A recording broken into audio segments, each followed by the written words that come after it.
Lo decíamos en la apertura, hoy Esquina América, dedicado a las aguafuertes completas y otros escritos de Roberto Arlt, edición llevada adelante, investigación incluida por nuestra universidad, la Universidad Nacional de Lanús. Así que tenemos el gusto de recibirlos a ellos, por supuesto, grandes compañeros de esta casa. En este caso, el compilador de la obra, Marcos Mele, secretario de Investigación y Posgrado, además, y el diseñador editorial del proyecto, Hernán Orue. Lo dije bien, Hernán. Sí, no perfecto. Sé. Bueno, bienvenidos. Buenas tardes. Ahora sí. Ahora sí. Sí, porque yo había arrancado un poco con un furcio, lo voy a decir al aire. No, pero lo corregimos, no salió. Lo corregimos, me cortó ahí en vivo. Bueno, así somos. Escúchame, ¿qué tal? ¿Cómo están? Bienvenidos. Muy bien, muy contento de estar nuevamente acá en el programa, acompañado acá por un compañerazo como es nuestro diseñador editorial, Hernán, y cerrando el año de la mejor manera con este proyecto editorial que recién empieza. ¿Qué pasa cuando...? Porque esto surgió a través de una idea, básicamente, de encontrarte con algo también. Digo, vos Marco, particularmente, me parece, vos corregime, que pudo disparar también, ir hacia un lugar o comenzar a investigar, y esa idea, esa inquietud, ahora está plasmado. Digo, para quien está escuchando, tenemos el tomo 1, ¿sí? En papel, de las aguafuertes completas y otros escritos de Roberto Arlt. ¿Qué pasa en relación a ese primer momento y al producto terminado, por decirlo de alguna manera? Sí, a ver, es el primer momento, brevemente lo narro en el prólogo de este tomo 1, que yo como lector de Roberto Arlt y buceando un poco en las librerías porteñas, hace ya mucho tiempo me encuentro con la primera edición de las aguafuertes, que Roberto Arlt la publicó en 1933, ese librito, y adentro, como suele pasar muchas veces cuando uno compra un libro usado, estaba dobladito un recorte diario con una aguafuerte que no estaba, por supuesto, dentro de ese volumen. Y ahí es que descubro algo que para quienes han profundizado en Arlt es algo evidente. Descubro que no todas las aguafuertes que él había escrito integraban ese tomo famoso de aguafuertes porteñas, que no era más que una compilación. Y vos te diste cuenta que no estaban publicadas porque prácticamente leíste algo nuevo, claro, después de haber leído la obra completa de Arlt, o por lo menos las aguafuertes porteñas, ¿no? Exacto. Una aguafuerte bellísima titulada La muerte de Jesús.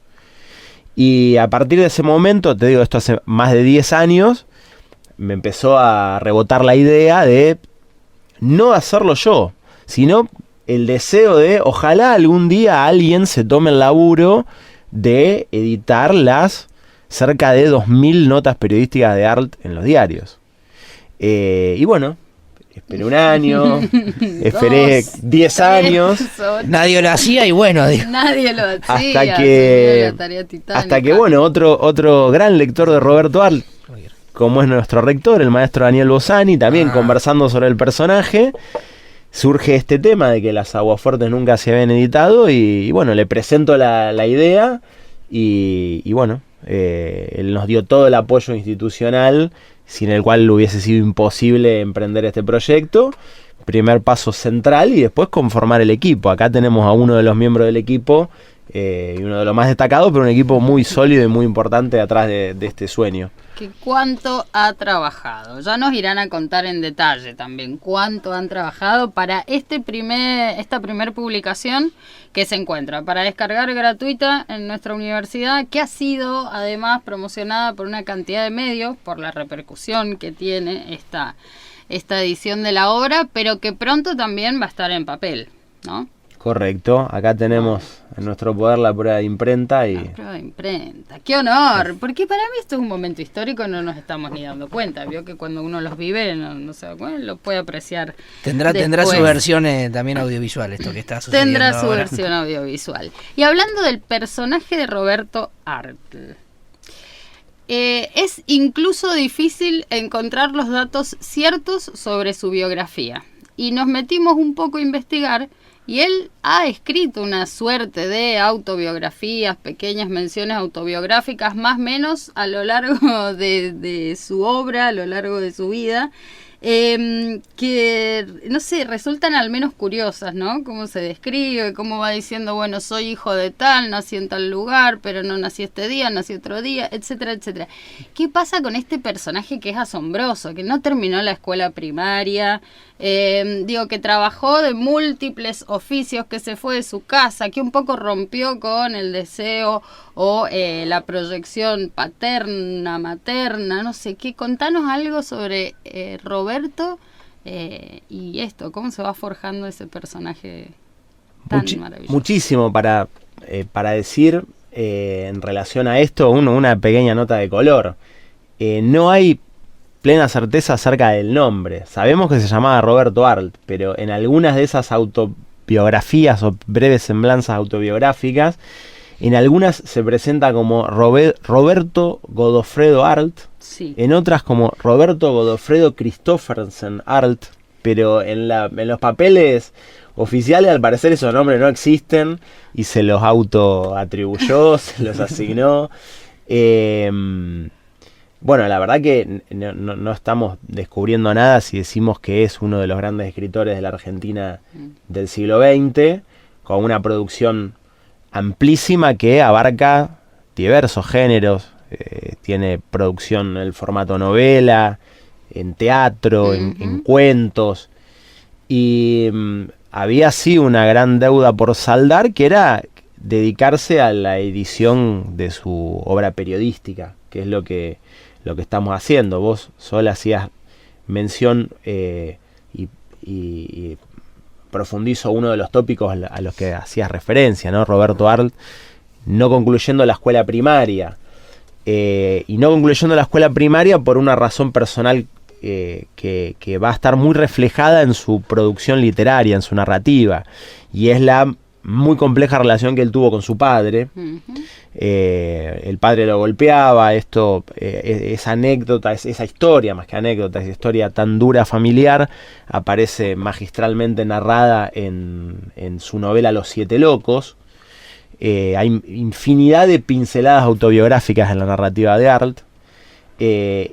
Esa situación de violencia intrafamiliar lo lleva a fugarse del hogar y por supuesto queda inconclusa la escuela. Llega hasta 5º grado y va a ser en el marco de las bibliotecas populares fundadas en esa Argentina de principios del siglo XX por la inmigración europea de procedencia de anarquistas, socialistas, etcétera. En ese ambiente es donde va a empezar a incursionar en las letras, fundamentalmente inspirado en uno de los grandes escritores de la literatura rusa, como va a ser Dostoyevsky. Gran influencia en Arlt. ¿Hay una relación también con Poe? Sí, claro. De hecho, cuando decía que te iba a preguntar inclusive cómo llegaste vos a Arlt en lo personal, digo, hay un link, me parece. Exacto. Con Edgar Allan Poe. Alguna similitud en la oscuridad, digo, como un poco por ahí. En lo personal llegué a partir de la recomendación de un profe de la UNLA. Yo estaba leyendo a Dostoyevsky, estaba por la ruta de ese gran escritor ruso, Crimen y Castigo, Los Demonios, sí. Iba por esa ruta y un profesor me dijo, bueno, tenés que leer a Roberto Arlt, el Dostoyevsky argentino. Y bajo esa denominación tan difundida es que empecé a leerlo por fuera de la lectura que uno pudo hacer en el colegio secundario del Juguete Rabioso, que como que uno no lo lee en realidad. Claro. Y lo volviste a leer después por gusto, digo, además de sí, claro. Sí, y claro. Ahí pasan otras cosas. Exacto. Sí. Dice en una de esas semblanzas autobiográficas, acá estoy recuperando algunos datos y me resulta maravilloso el personaje realmente, pero dice en un momento, he cursado las escuelas primarias hasta 3er grado, dice. Luego me echaron por inútil, fui alumno de la Escuela de Mecánicos de la Armada, me echaron por inútil.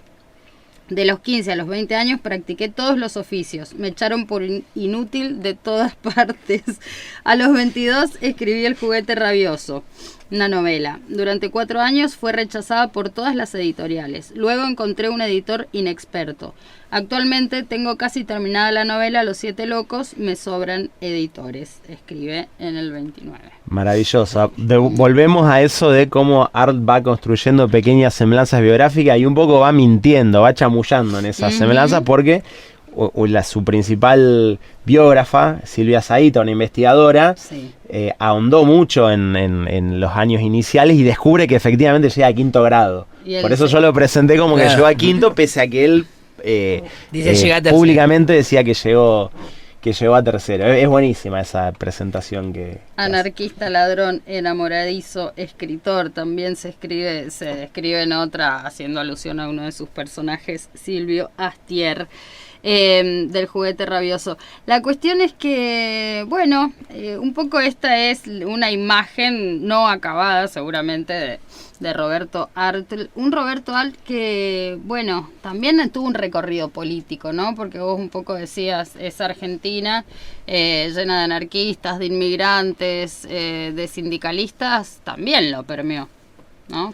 Sí, aunque vale decir, Roberto Arlt siempre fue un inorgánico. Fue un personaje muy, muy difícil de encasillar. Nosotros estamos en la edición de Aguafuerte, estamos parados en 1928.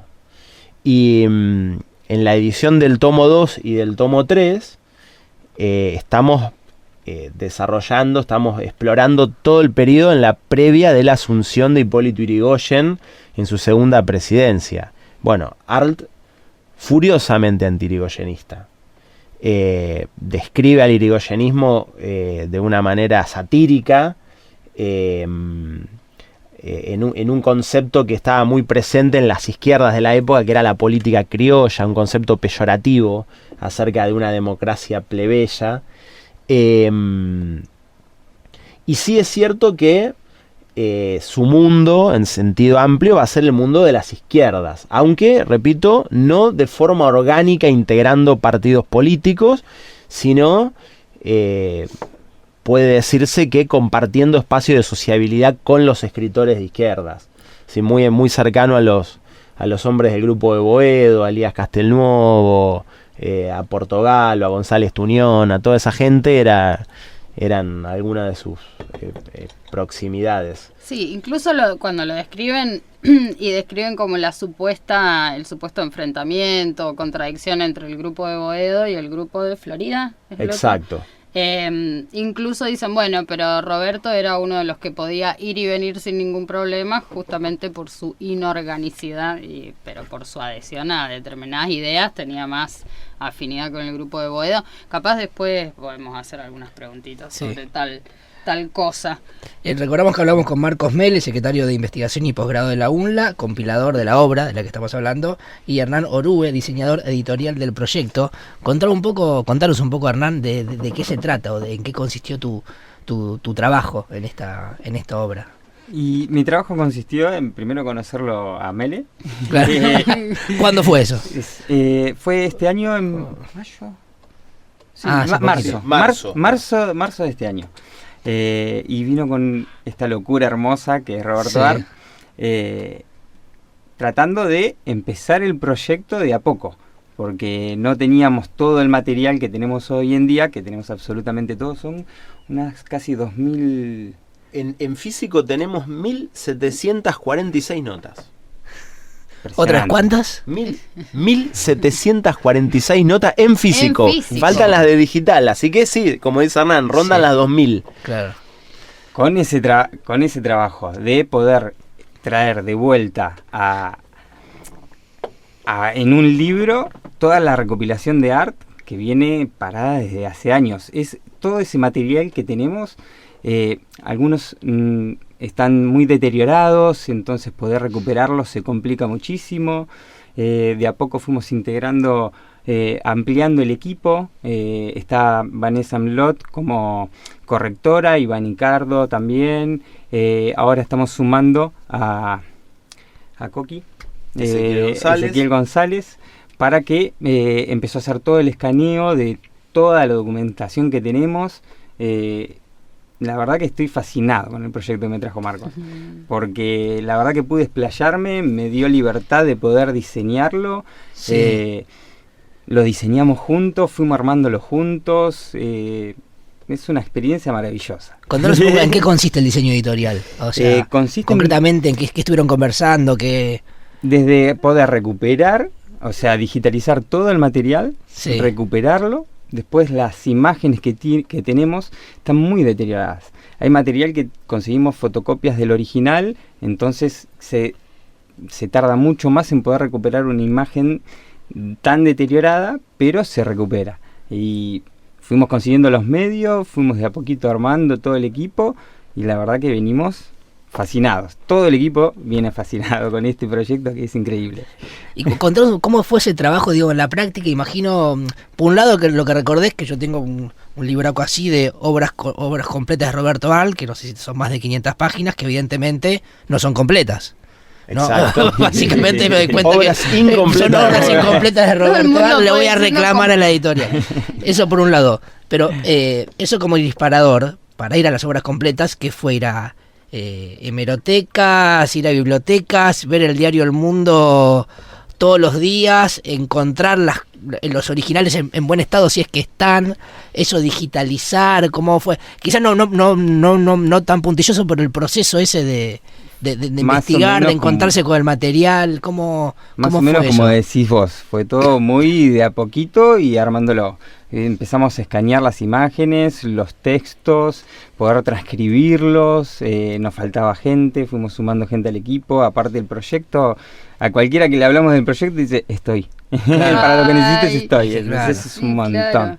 Es una Claro. verdad. Sí, y como dice ahí muy bien Hernán, arrancamos en el proceso de digitalizar el material desde el propio archivo, y ahí un puntal clave que también integra el equipo, Javier Areco, el director de la biblioteca de la UNLA. Sí. Pero el grado de complejidad que tenía extraer el material del microfilm de la Biblioteca Nacional, fotografiándolo, la verdad que era muy alta esa complejidad, ¿no? El trabajo que Hernán hacía compaginando el material que relevaba del archivo Javier, la verdad que ¿cuánto te lleva, Hernán? Más o menos como 3 días, ¿no? Cada una, completar la agua fuerte con... Completar la agua fuerte, con sí, la- en un principio sí, ahora le agarramos más la mano y Pero vamos un poquito más rápido. El giro drástico se da cuando yo puedo conseguir el archivo de un coleccionista.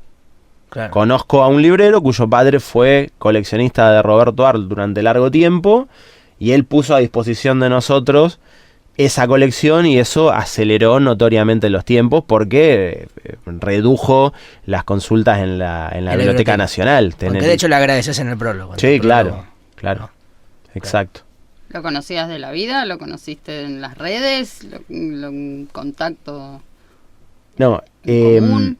lo conozco al calor de este proyecto. ¿Por qué? Claro. Porque cuando empezamos a rodar en el proyecto, yo veía el enorme laburo de Javier Areco extrayendo el material de la biblioteca y Hernán haciendo malabares para poder editar eso.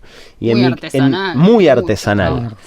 Y en mi cálculo, digo, bueno, esto va a llevar larguísimo tiempo. Otros 10 años. Claro. Sabrá que- Entonces empecé a bucear por un sitio de compra de material de libros, que no sé si se puede pasar el chivo, es muy conocido. Es muy no es de conocido, libro, pero es de red todo. social. Una Sí. red social. ¿O no? Sí, no, bueno. No, es ML. un unicornio tecnológico acá, Sí, señor que factura un montón. ese mismo. Que vive en otro país. Buceando en ese sitio, Ok. puse a Roberto Arlt, llegué hasta el fondo de las 4.000 y pico de publicaciones y encontré un... No lo dudo. Mire usted si hay algo que tienes tesón para buscar Es los así. libros que... Encuentro que una persona vendía recortes del diario El Mundo originales. Increíble. Entonces se los compro y bueno, ahí en el momento de la entrega conversamos, nos pusimos a conversar un poquito y de parte del librero surge, qué lástima la afirmación, ¿no? Che, qué lástima que nunca nadie se tomó el laburo de publicar todo esto. Y yo tenía en el bolso justo una de las aguafuertes que me había editado Hernán y se la muestro y bueno, le encantó y ahí es que me cuenta que él disponía del archivo. Wow. Y le compramos ese archivo y bueno, facilitó enormemente el laburo de todo el equipo. Wow. Bueno, si les parece esto, los programas los vamos a dividir en bloques, Sí, obviamente. Y lo que preparamos fue algunos fragmentos de las Aguafuertes completas, editadas por la UNLA.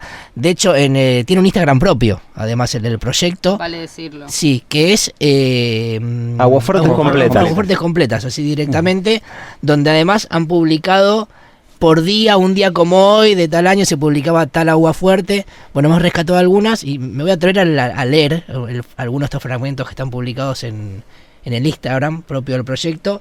Me encanta, pero ¿sí? voy a aclarar lo por siguiente, favor, antes sí. de que usted lea, aguafuertescompletas.unla Ahí es está. el perfil de Instagram. Bien, aguafuertescompletas.unla.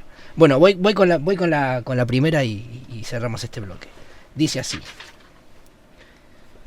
¿pero qué ocurre? Las ratas no quieren saber nada con el queso. ¿Por qué no quieren saber nada? Vaya usted a saberlo. En cambio se deleitan con las encomiendas. ¿Hay queso en el interior de tales encomiendas? ¿Hay alimentos tan sabrosos en el interior de estas que de pronto el criterio ratonil ha sido modificado tan repentinamente? No, nada de eso. En el interior de las encomiendas se encuentran objetos valiosos, mercaderías que valen dinero, en fin, artículos todos que tentarían el apetito de un ladrón, pero no el de una rata vulgar. Sin embargo, a las ratas de la aduana les ha dado por ahí. Esto es un fragmento de En Rosario las ratas se han aficionado a las encomiendas. Hoy, Esquina América, programa especial, Aguafuertes completas y otros escritos de Roberto Art, editado por nuestra universidad. Estamos conversando con Marcos Mele, secretario de Investigación y Posgrado de la UNLA y compilador de la obra, y con Hernán Orue, diseñador editorial del proyecto. No, y además nuestro programa, esta esquina de hoy, el último programa, El pero último un del año. programón de este año, va a estar musicalizado también por el mismísimo Art, junto con... me cuesta, no sé por qué me cuesta pronunciar, pero nos cuesta un poco. ¿Está bien pronunciado en general o la gente Art, pronuncia lo que quiere? Sí, Art, sí. Art. Sí, sí. Bueno, ¿Cómo sale? no, tiene que salir bien, porque si no, si no, ¿para qué hacemos radio? Escúchame, estábamos escuchando El rufián melancólico de Mario Poetti con Juan Carlos Cedrón. Ha habido una relación entre Roberto, su literatura, su teatro, músicos. Hay muchos músicos y músicas en la Argentina que le han hecho homenajes, que han escrito canciones en su homenaje o que han retomado algunos de sus textos también. Les cuento una anécdota sobre ese personaje, Cuéntenos. ¿no? La canción ¿El del rufián melancólico? El rufián melancólico es uno de los personajes centrales de su célebre obra Los Siete Locos y los Lanzallamas. El rufián melancólico es un personaje que pregona Sí. financiar la creación de sociedades revolucionarias a partir de la explotación sexual de las mujeres. Sí. Uno, Proxeneta, digamos. exacto, es un proxeneta. Uno podrá decir, bueno, ¿qué locura se le pasó a Roberto Art por la cabeza para inventar esto? Pero vale aclarar que el personaje existió en realidad. Roberto Art era, como bien lo sabemos a través de este proyecto, era periodista. Se ganaba el mango en sus colaboraciones en los diarios de la época y arranca, sus primeras colaboraciones son en el diario Crítica cubriendo la sección policial. Y en ese trajín de diario de cubrir la sección policial, obviamente la información ¿de dónde la obtenían? La obtenían de las comisarías, claro, y la obtenían del contacto con los delincuentes.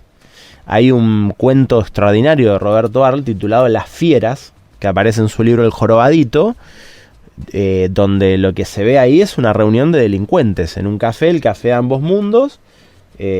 Son delincuentes conversando, contando sus tropelías. Bueno, en esta labor de conseguir información para sus crónicas policiales, Roberto Art se entrevista en más de una ocasión con Noé Truman. ¿Quién era Noé Truman? Noé Truman era un anarquista, si no me equivoco, polaco, perseguido en su país y perseguido en varios países, que desemboca en la Argentina, en esa fuga permanente de un lado al otro, desemboca en la Argentina, y en la Argentina va a ser el fundador de la tristemente célebre Sweet Migdal, que va a ser la red de trata más espeluznante y más grande de la historia de la Argentina. Es decir, este personaje, el rufián melancólico, que es revolucionario y al mismo tiempo es proxeneta, es la máscara literaria de este personaje real, el fundador y la cara principal de la Sweet Migdal. Es un dato importante porque hace al contexto de la época. Red de trata que funcionaba con la connivencia del poder político de la época, del poder policial. Es algo que bien vale señalarlo. No es solo creación literaria la de Arlt, sino es reflejo de una realidad concreta de la época. Hablando del reflejo de esa realidad concreta y hablando de cómo se juntaban y se iban como generando espacios de intercambio de distintos, bueno, hablábamos recién, hablabas del café donde se juntaban los delincuentes, pero también había un café donde se juntaban los escritores, los pensadores, otros artistas, más de un café en la ciudad de Buenos Aires, pero digo, lo pongo porque también pinta el mapa de la época, y yo que bueno, que vengo de provincia, de todas maneras siempre hay en las provincias el cafecito de la rosca, el cafecito del intercambio cultural, el cafecito, ¿no? El espacio ese común público y al mismo tiempo que se vuelve casi un ámbito de semi-reservado por la grupalidad que se genera ahí.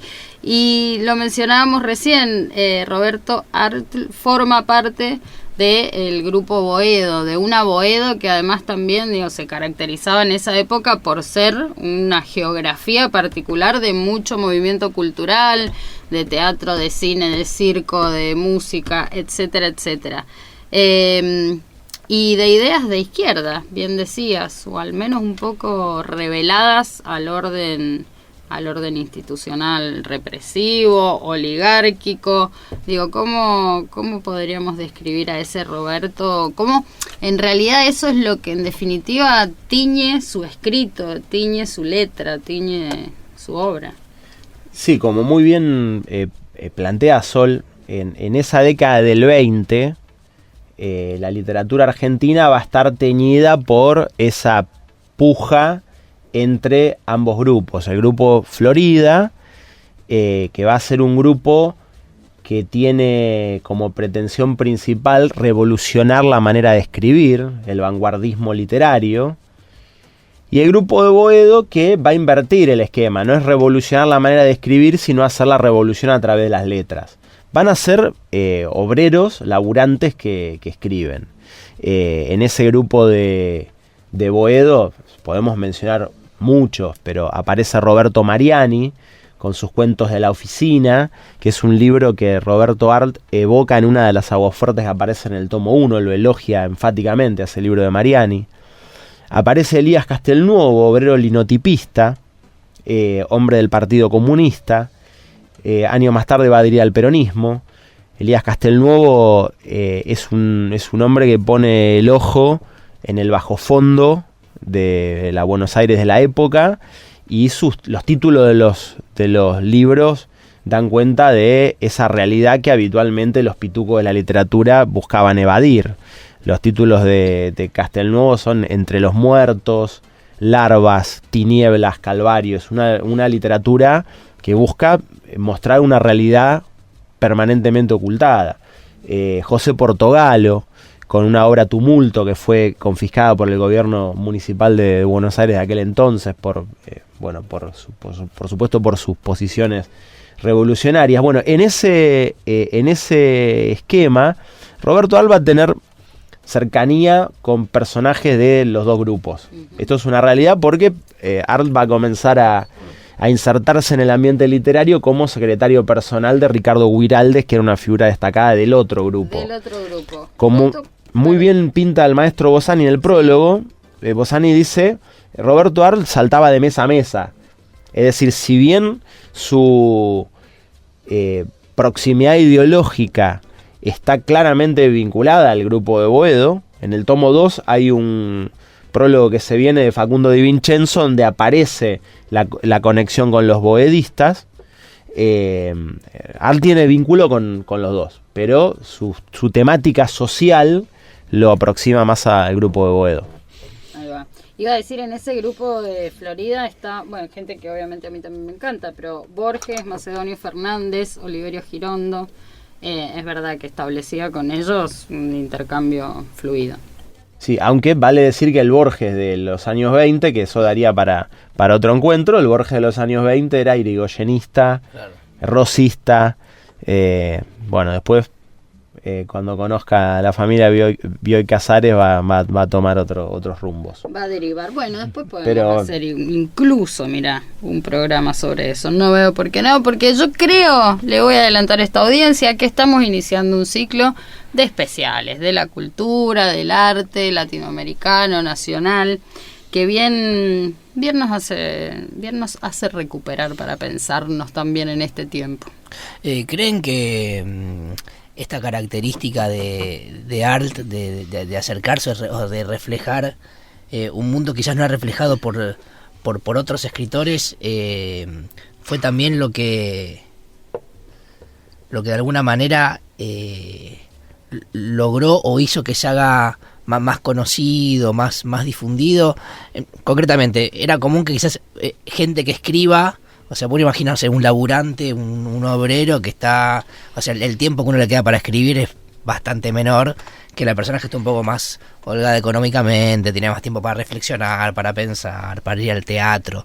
Digo, ¿esto que le pasaba a Arlt era una particularidad de él, o había un grupo de escritores que tenía estas características de laburé de todo, pero bueno, es más fuerte que yo, quiero escribir y escribo, y a partir de lo que viví logro también reflejar un mundo que no es reflejado por otros escritores? En relación a esto es muy importante plantear que en la época prácticamente ningún escritor vivía de su producción literaria, excepto Manuel Gálvez, que es el primer autor cuyas obras tienen una tirada monumental. Manuel Gálvez, y hay otro clave en este sentido, en el volumen de las tiradas, que era Gustavo Martínez Zuviría, que escribía bajo el seudónimo Hugo Guast. El resto de los escritores se ganaba el mango precisamente en las colaboraciones periodísticas.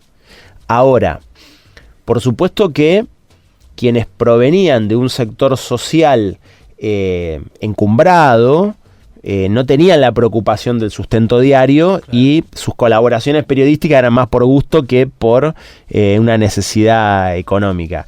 Este debate, esta discusión sobre el contexto en el que un escritor produce, está muy bien narrado por Arlt en el célebre prólogo a los lanzallamas, donde Arlt le contesta a sus críticos. Empieza a responder las afirmaciones usuales de la época, y una era que Arlt escribe mal. Punto 1, sí, permanentemente Arlt lucha contra las faltas de ortografía, eso es una realidad. Nosotros lo vemos acá junto a Hernán, sí, cuando laburamos en la edición. ¿Le encontraron errores de ortografía, Roberto? Muchísimos. Me encanta, qué humanidad. Sí, muchísimos, porque era algo de la formación interrumpida de él. De hecho, en la contratapa del tomo 1 aparece una frase muy linda que me gustaría compartirla. Es breve. Es una frase de Leopoldo Marechal. Esta colección, que creemos que va a rondar los 20 tomos, en todos los tomos vamos a incorporar en la contratapa la frase de un pensador nacional hablando de Arlt. Y decidimos abrir con esta de Marechal, que muestra un poco las dificultades de Roberto Arlt en la diaria. Dice Marechal: Roberto Arlt era un hombre lleno de ternuras interiores y un intuitivo nato. En la redacción lo veía siempre a mi derecha, tecleando con fiebre su máquina de escribir. De pronto me dirigía a sus ojos claros y me preguntaba: «Che, Leopoldito, ¿hombre se escribe con H o sin H?». Yo le aclaraba la duda y volvía a él, a su tecleteo. Al leer sus obras, siempre me dio la idea de un Miguel Ángel tallando un tronco de quebracho con un cortaplumas, porque tenía mucho que decir y medios expresivos rudimentarios. Mejor para vos, Roberto. Hay otros que manejan complicados recursos expresivos y no tienen nada que decir. En esta línea, Arlt escribe en Los Lanzallamas, dice: yo no cuento con sedantes empleos públicos y toda mi producción literaria se hizo en el infierno de la sala de redacción de los diarios, ganándole tiempo a las notas que tenía que escribir todos los días, porque acá con Hernán lo vemos muy bien, todos los días escribe en el diario El Mundo. En los momentos que le logra ganar a esa sala de redacción estrepitosa, Arlt escribe sus novelas, sus cuentos. Además es increíble que todos los días tiene tema, porque es un tipo que no es que escribe de actualidad, que bueno, escribe de actualidad y no sé si en ese momento todos los días había algo para contar, pero sí había diarios todos los días, evidentemente, porque había noticias. Él lo que hace es encontrar, por lo menos me dio la sensación a partir de lo que pude leer, que no lo leí todo todavía, es eso, es historias a partir de lo pequeño, de lo que a otra persona no se le ocurre contar o escribir. Encontraban un mundo en historias de tipo de encantadores de serpientes, digo, bueno, uno de los primeros es una historia que me encanta al final, no lo quiero decir, es que es esta persona que vive en un departamento que al lado tiene gente que escucha la radio a todo volumen y que entonces se le acerca gente como que quiere también escuchar, entonces se arma toda una especie de comunidad, pero él quiere descansar y no sabe cómo hacer, digo, historias que, digo, para todos los días, hay que, digo, me parece que es una capacidad que él tuvo también a la hora de escribir y detectar puntualmente esto, ¿no? Encontrar historias donde quizás otra persona no las encontraba. Habla de los temas más variados. Sí. Describe los distintos barrios de Buenos Aires, describe personajes, se mete con las cuestiones de urbanismo, de salud.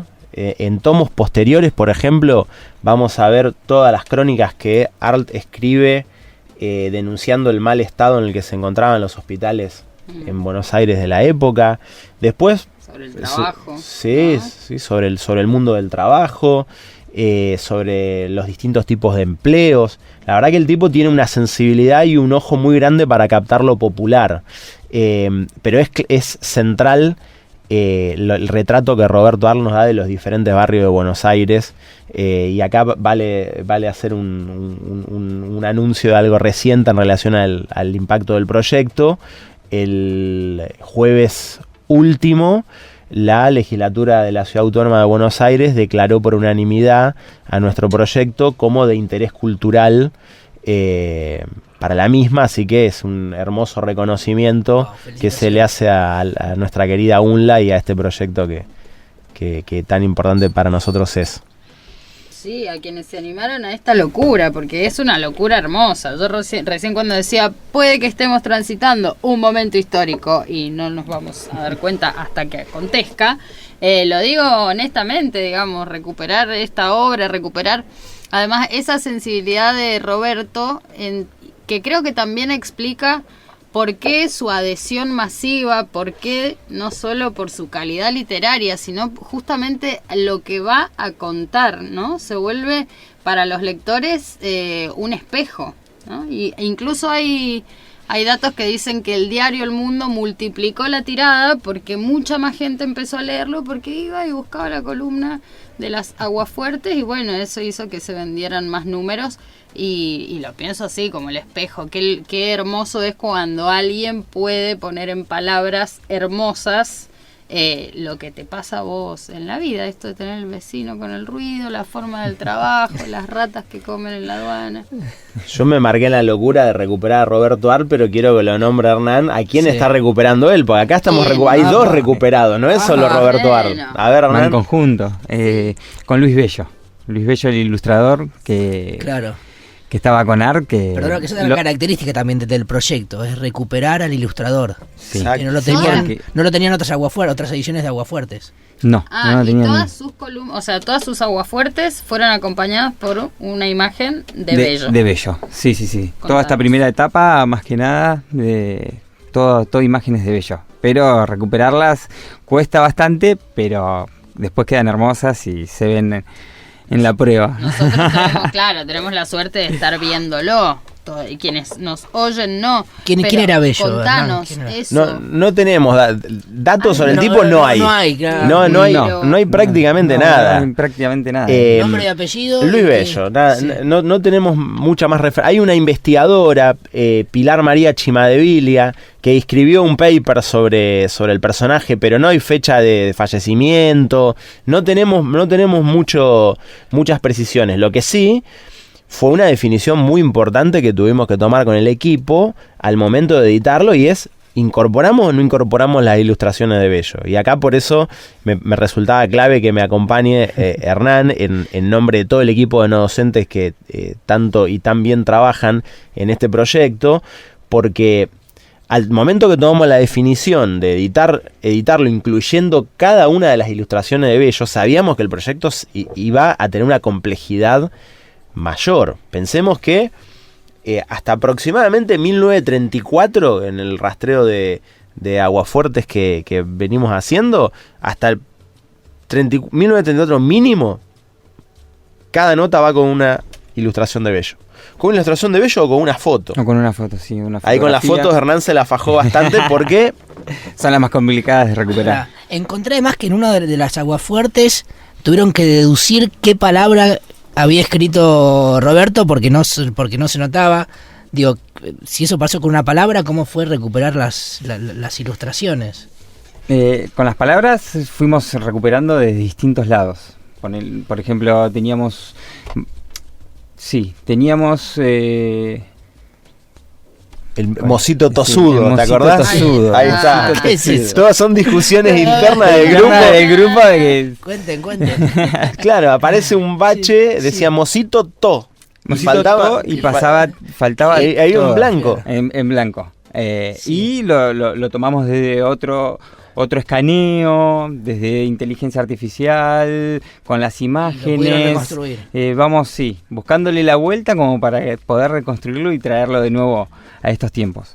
Exacto, en algunos casos es imposible de reconstruir y lo detallamos.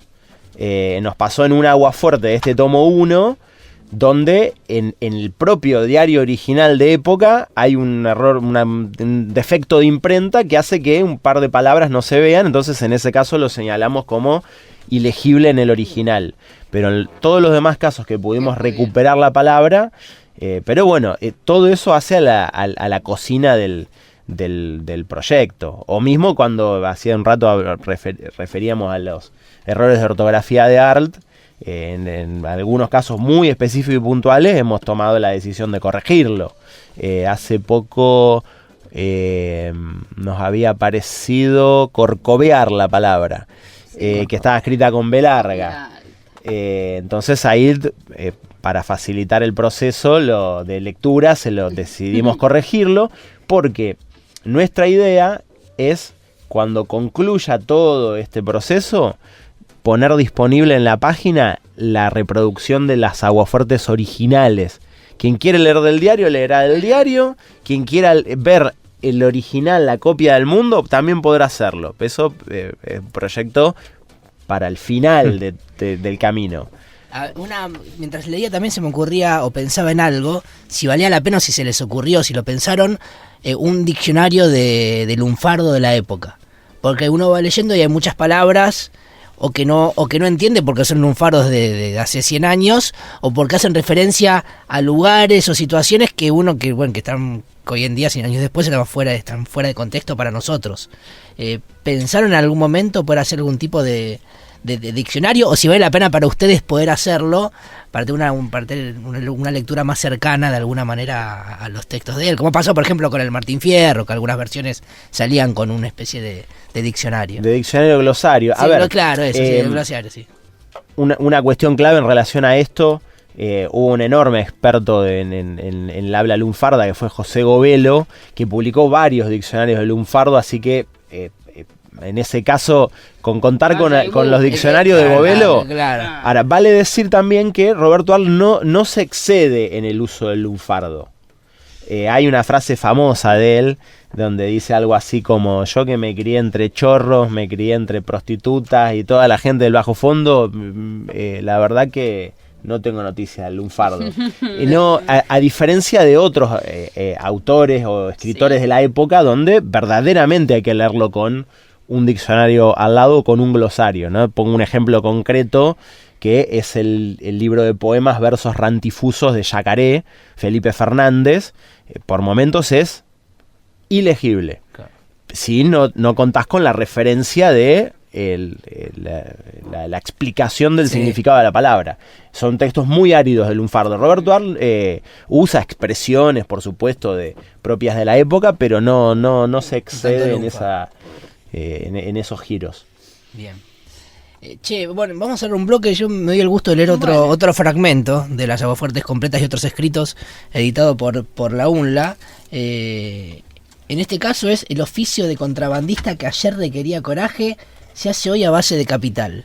Yo leía completo y además tiene una actualidad terrible. Es un fragmento muy cortito. Dice así: el contrabando de hoy es una actividad tan seria, tan industrial e importante como la de dedicarse a vulcanizar cubiertas o importar fieras. El trabuco ha sido reemplazado por el dólar, la caverna del jefe de contrabandistas por un escritorio en un 7º piso de cualquier rascacielos, el coraje por la astucia, el peligro por la sisa o la coima, de tal modo que el contrabando no es la actividad criminal de un solo sujeto, sino un comercio casi ilícito, con accionistas, empleados, cómplices en los barcos y empresas navieras, jefes de contabilidad y jefes de pilotaje. Bueno, una de las un gran tantas adelanto del siglo XXI. De las tantas aguafuertes. Un adelantito del pleno siglo XXI. Recordamos que estamos conversando con Hernán Orue, diseñador editorial del proyecto, y con Marcos Mérez, secretario de Investigación y Posgrado de la UNLA y compilador de la obra Aguafuertes Completas y Otros Escritos de Roberto Arlt. Seguimos conversando con Marcos Mérez, secretario de Investigación y Posgrado de la UNLA y compilador de la obra Aguafuertes Completas y Otros Escritos de Roberto Arlt, y también con Hernán Orue, diseñador editorial del proyecto. Así es, que recién nos contaba un poquito sobre Bello, un poquito de todo ese trabajo enorme que ha sido recuperar las imágenes, y yo decía que tenemos la suerte de estar viéndolas. Hay un datito hermoso, que es que Bello hace sobre su dibujo, no sé si está bien expresado como lo voy a hacer, pero un recuadro donde inserta su apellido. En la misma línea del recuadro uno puede leer ahí abajo o al costadito Bello como un signo de su obra. Me encantó. Lo estoy viendo y a veces parece, o sea, a veces se vuelve más legible, otras veces no tanto, perdón. Pero ahí está. Nos decían que no es lo mismo leer Las Aguafuertes con y sin imagen, porque sin duda, bueno, sí, abona al contenido, abona a las historias contadas, abona a eso dicho, que versa en torno a qué, Marcos, principalmente. Estas aguafuertes, atraviesan, caminan, recorren lugares comunes que Arlt quería contar. De los temas más variados nos habla este buen hombre. A ver, en el tomo 1, y retomo un poco tu lectura acerca de el fragmento vinculado al contrabando. Sí. Muchas de las primeras que vamos a encontrar en este tomo 1, hay 71 notas periodísticas de Arlt en el mundo, no firmadas. Esto vale decirlo. Es decir, todas estas notas no llevan la firma del autor. Pero sabemos que son de él. Son de él, sin duda. Hubo investigadores que se dedicaron a armar catálogos sobre las aguafuertes. Daniel Scroggins, un investigador norteamericano, y Silvia Saita, quien mencionábamos hace un momento, elaboraron catálogos que, si bien tienen omisiones que nosotros vamos a reparar en esta edición, pudieron ir punteando fecha y título de su colaboración periodística. Las primeras que vamos a ver tienen el tinte del Roberto Arlt cronista policial. Bien, por eso aparece esta denuncia de contrabando.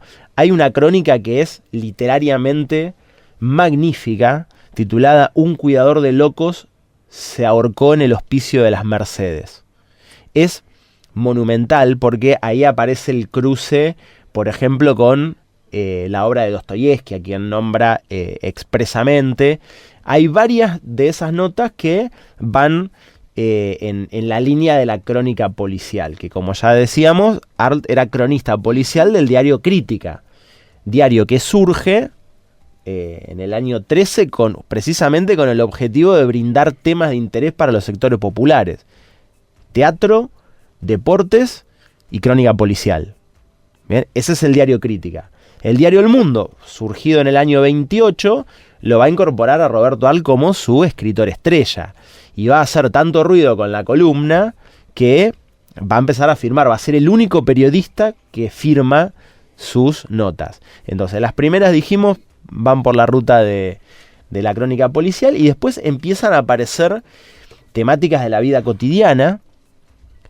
Por ejemplo, los títulos son increíbles. Ahora sí que leemos algunos, pero no te quería interrumpir. Pero los títulos van de... Bueno, ya que lo dale, hice, dale. ya que lo hice, menciono algunos, discúlpame. Contanos. No sé. Fue trasladado al Museo de Ciencias Naturales el pez luna. En todo café de barrio hay un hombre que mira con tristeza jugar al billar. Las señoras ancianas se asustan de los perros que procuran casa y comida. Sí. Anatomía, fisiología e higiene del gracioso. Digo, es como de un lado, de una punta a la otra.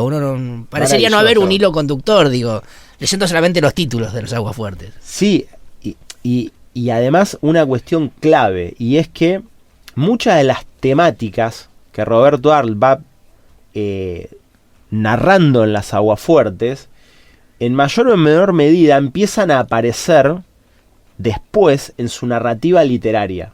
Y les pongo 2 ejemplos de aguafuertes que integran este tomo 1.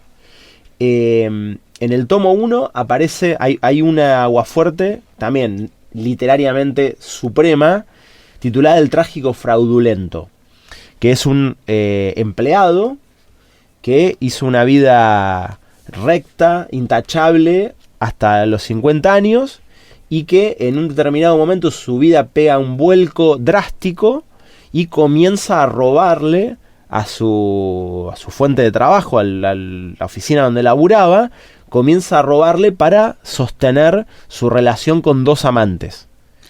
Erdosaín era...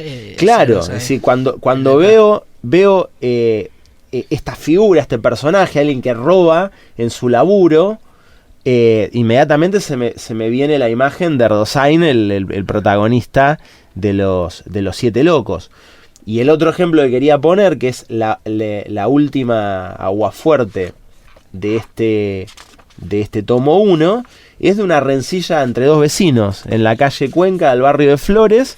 2 vecinos se pelean porque uno le robó una gallina al otro, y eso desata una encono, una bronca permanente entre ellos, y se resuelve de la peor manera, y es que la mujer de uno de estos hombres lo mata a balazos al otro. Hoy lo veríamos en Crónica, una noticia para Crónica. Y hoy lo veríamos en Crónica. Esa rencilla barrial, doméstica, vecinal, ¿no? La bronca por la medianera, etcétera.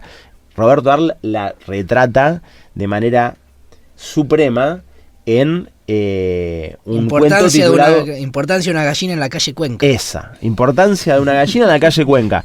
Esa temática aparece en Pequeños Propietarios, un cuento que recomiendo enfáticamente. Es la historia de 2 vecinos que se odian y hacen todo para arruinarse mutuamente, caldeados a su vez por sus sendas mujeres que le dicen: che, fíjate que el vecino te afanó un ladrillo y etcétera.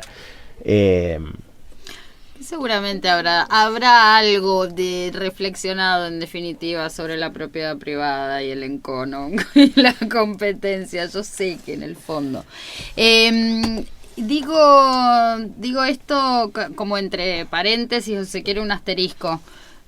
Nosotros estamos hablando de las aguafuertes porteñas, pero hubo aguafuertes españolas y africanas.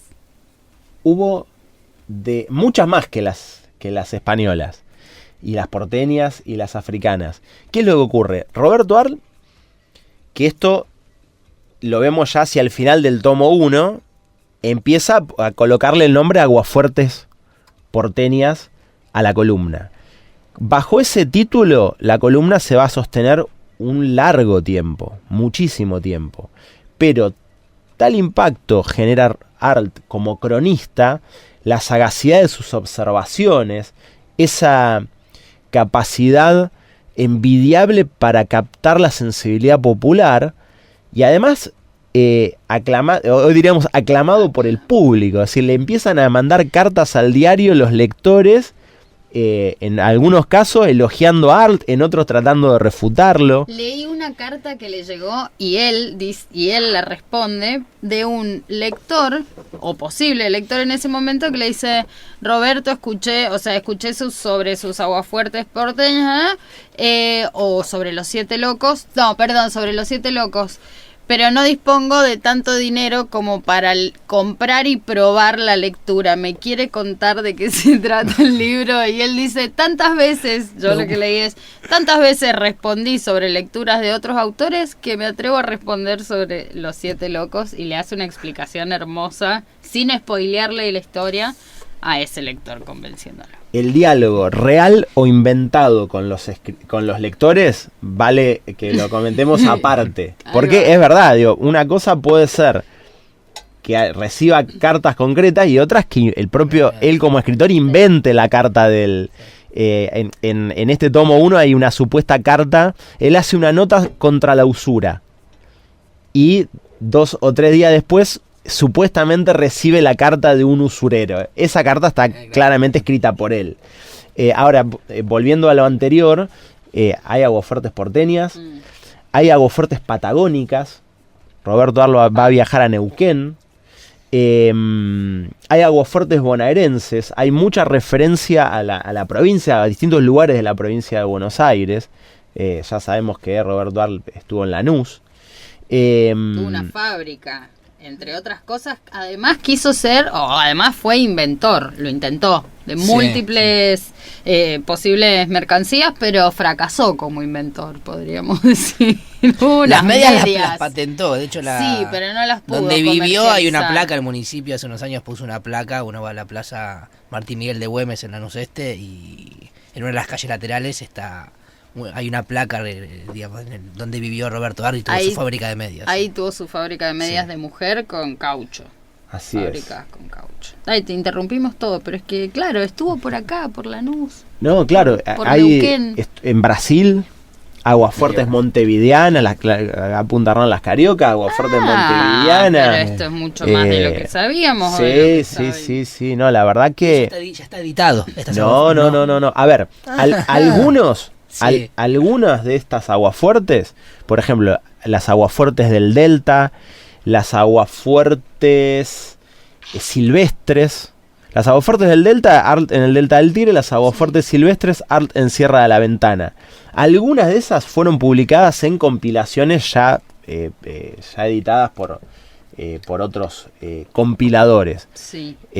Pero por supuesto van a aparecer en nuestra colección, que repetimos una y otra vez, el gran valor que tiene es que incluye todas en orden cronológico, algo que nunca se había hecho en 100 años, y siempre volvemos a lo mismo también con las ilustraciones. Recordamos que estamos hablando de las aguafuertes completas y otros escritos de Roberto Arlt, en este caso editado por la Universidad Nacional de Lanús. Hablamos del tomo 1. En el primer bloque hablamos un poquito del tomo 2 y tomo 3, pero me gustaría profundizar en lo que se viene. Tomo 1, aguafuertes desde el 18 de mayo del 28 hasta el 13 de agosto del 28. El tomo 2, ¿en qué consiste? El tomo 3 ya está definido. El tomo 2 se viene en días, muy pocos días. ¡Opa! ¿Antes del 2025? Vamos a intentarlo. Tenemos todos los textos. Todos los textos corregidos y Hernán está haciendo su arte con las ilustraciones. Ya plasmando el texto, así que la idea sí es tenerlo para antes de fin de año. Pero gran primicia, Sí. ¿Quién pudiera, señores y señoras en Esquina de América? Y mientras Hernán sigue haciendo su arte tan importante con cada una de las ilustraciones, el resto del equipo trabaja en la corrección de los textos del tomo 3, que lo tenemos muy avanzado. Como proyecto 2025,